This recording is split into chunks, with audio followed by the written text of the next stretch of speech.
et bienvenue à tous. Aujourd'hui, nous allons voir quelques applications de l'intelligence artificielle. Mais avant de commencer cette vidéo, si tu me regardes et que tu n'es pas encore abonné, je t'invite à aller juste en dessous de cette vidéo et de cliquer sur le bouton s'abonner et surtout, n'oublie pas d'activer la cloche de notification afin d'être signalé quand une nouvelle vidéo sera mise en ligne. Tout au long de cette série de vidéos sur l'intelligence artificielle, nous avons vu pas mal de choses. Nous savons désormais qu'est-ce que l'intelligence artificielle, nous savons un petit peu les grands événements qui ont marqué l'histoire de l'IA depuis sa création jusqu'à nos jours et bien évidemment la technique qui est dédiée à l'apprentissage machine appelée machine learning en anglais. Nous allons dans cette vidéo explorer quelques domaines d'application de l'intelligence artificielle. Bien évidemment, il existe plusieurs domaines d'application et dans cette vidéo, nous n'allons pas pouvoir traiter tous ces domaines.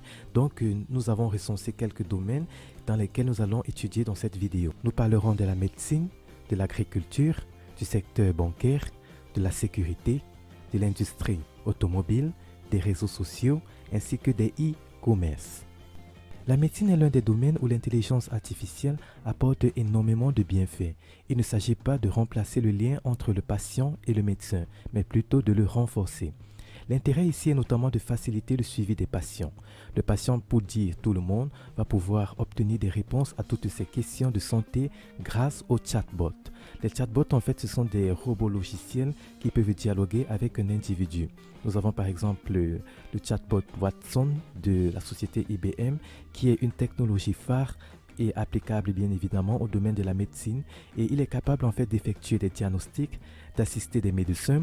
Et sa puissance de calcul et son côté assistant tout en un lui promet en fait une belle perspective dans les établissements de santé.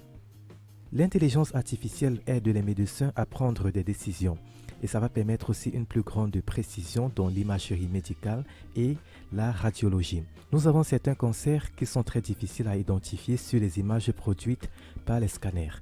Donc nous avons des programmes en fait qui seront capables d'identifier des anomalies indétectables à l'œil nu et aussi de détecter des tumeurs précoces de manière plus fiable et de mieux cibler les traitements.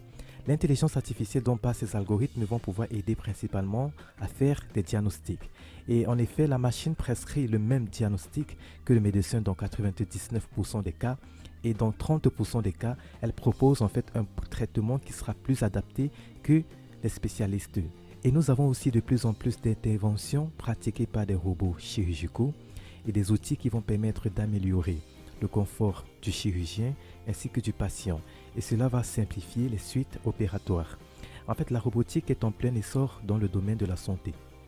En ce qui concerne le domaine de l'agriculture, d'après une étude de marché, le marché de l'intelligence artificielle appliquée à l'agriculture pesait près de 518,5 millions de dollars en 2017 et pourrait atteindre près de 2,5 milliards de dollars d'ici 2025.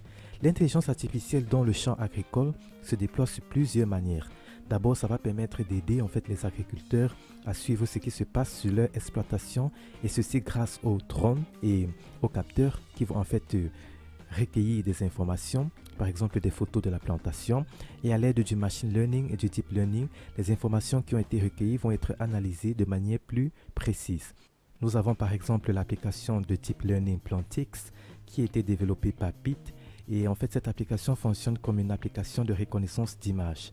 Après avoir analysé le feuillage des plantes, ces algorithmes vont être capables de détecter la présence des ravageurs ou une maladie qui pourrait en fait affecter les plantes.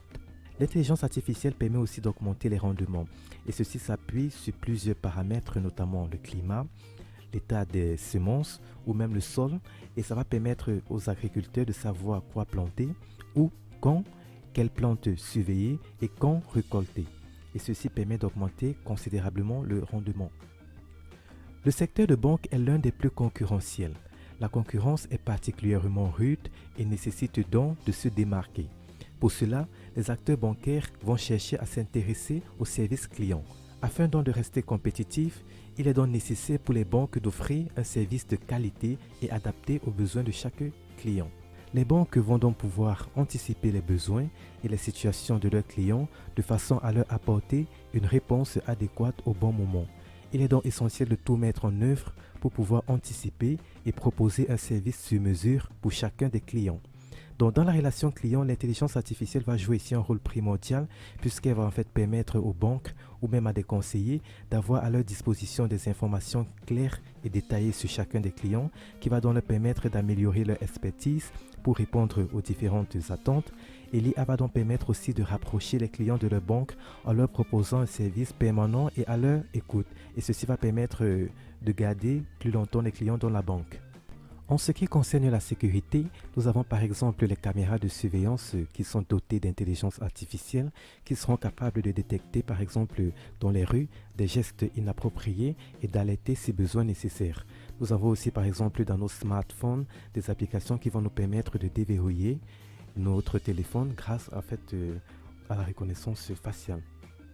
Dans l'industrie automobile, nous avons par exemple les voitures autonomes qui sont dotées de caméras, de capteurs qui vont par exemple grâce à la vision assistée par ordinateur détecter les autres voitures, des panneaux de signalisation, les piétons et bien d'autres. Et ceci va permettre de garantir la sécurité des passagers tout au long du trajet. Au niveau des réseaux sociaux, nous pouvons par exemple prendre le cas simple de la suggestion d'amis. Vous savez par exemple avec Facebook qui nous suggère parfois des amis que nous connaissons. En fait, cela fonctionne grâce à des algorithmes qui utilisent nos données, par exemple nos amis, la liste de nos amis et par exemple les personnes que nous identifions sur nos photos, bien d'autres données que nous fournissons. Et grâce à ces données, en fait, les algorithmes vont pouvoir en fait effectuer des prédictions et va vous afficher du contenu qui pourrait vous intéresser. Et généralement, cela se manifeste par le cas que vous recevez des suggestions d'amis que effectivement vous connaissez.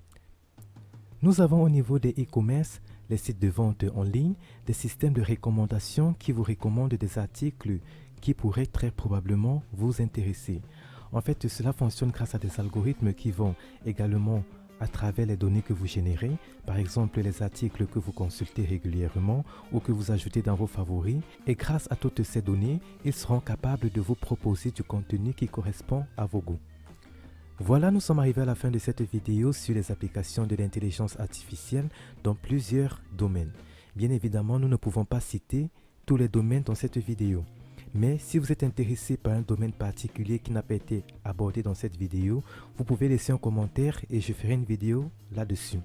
Donc nous avons pu à travers cette série de vidéos introduire la notion de l'intelligence artificielle. Dans la prochaine section de notre formation, nous allons entamer la programmation en Python pour faire du machine learning.